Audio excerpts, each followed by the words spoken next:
Hello' guys, আজি মই fish কাৰী বনাবলৈ ওলাইছোঁ। তাৰ কাৰণে লৈছোঁ মই 6 পিচ মাছ, এফালেদি বিলাহী 4টা, ডাঙৰ ডাঙৰ পিঁয়াজ 2টা, আদা ৰচুন, শুকান জলকীয়া, কেঁচা জলকীয়া, অকণমান মান ধনিয়া আৰু অকণমান নৰসিংহৰ পাত। কেৰাহীখনত পাতি মই মাছখিনি ফ্ৰাই কৰি লওঁ প্ৰথমতে।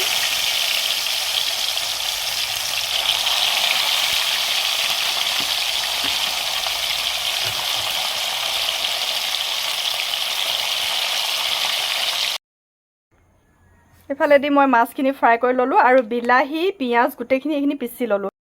একেখন কেৰাহীতে মই অকণমান তেল দি লৈছোঁ।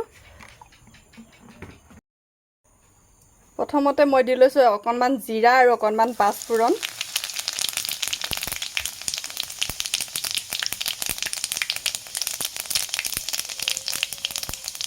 শুকান জলকীয়া কেইটা,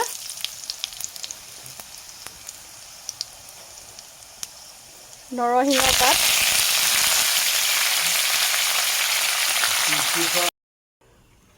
এতিয়া মই ঢালি থৈছোঁ পিচি দিয়া এইখিনি মছলাখিনি, গোটেইখিনি ঢালি দিলোঁ, ভালদৰে মিক্স কৰি লওঁ। মছলাখিনি মই ভাজি লওঁ অকণমান সময়, এইখিনি যেতিয়ালৈকে ইয়াৰ কেঁচা গোন্ধটো নাযায়, ৰঙচুৱা হোৱালৈকে মই এইখিনি ভালদৰে ভাজি লওঁ। এতিয়া দি দিছোঁ মই 1 চামুচ ৰেড চিলি পাউডাৰ, প্ৰয়োজন মতে নিমখ, 1 চামুচ হালধি, ধনিয়া গুড়ি 2 চামুচ। এতিয়া ভালদৰে গোটেইখিনি মিক্স কৰি অকণমান 1 মিনিটমানৰ সময় কাৰণে ভাজি লওঁ। মছলাখিনি ভালদৰে ভজা হৈ গ'ল। এতিয়া মই ইয়াত প্ৰয়োজন মতে পানী দি দিম। গৰম পানী ব্যৱহাৰ কৰিছোঁ মই, গৰম পানী দিব। অকণমান সময় উতলিবলৈ দিওঁ, তাৰ পাছত মাছখিনি ঢালি দিম। মছলাখিনি ভালদৰে সিজি গ'ল গোটেইখিনি। এতিয়া মই ইয়াত কাটি থৈ দিয়া মান ধনিয়াখিনি অকণমান দি দিছোঁ ডাঙৰ ডাঙৰকৈ, অকণমান পাছত দিম। অকণমান লৰাই লোৱাৰ পাছত ফ্ৰাই কৰি থৈ দিয়া মাছখিনি দি দিছোঁ।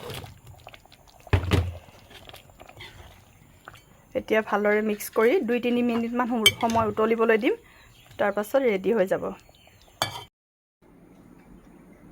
ফিছ কাৰী ৰেডি হৈ গ'ল। ভিডিঅ'টো চাই কেনেকুৱা পালে জনাবলৈ নাপাহৰিব। শেষত মই অকণমান মান ধনিয়া দি দিছোঁ, দেখিবলৈ ধুনীয়া হোৱাকৈ। তেন্তে বাই বাই।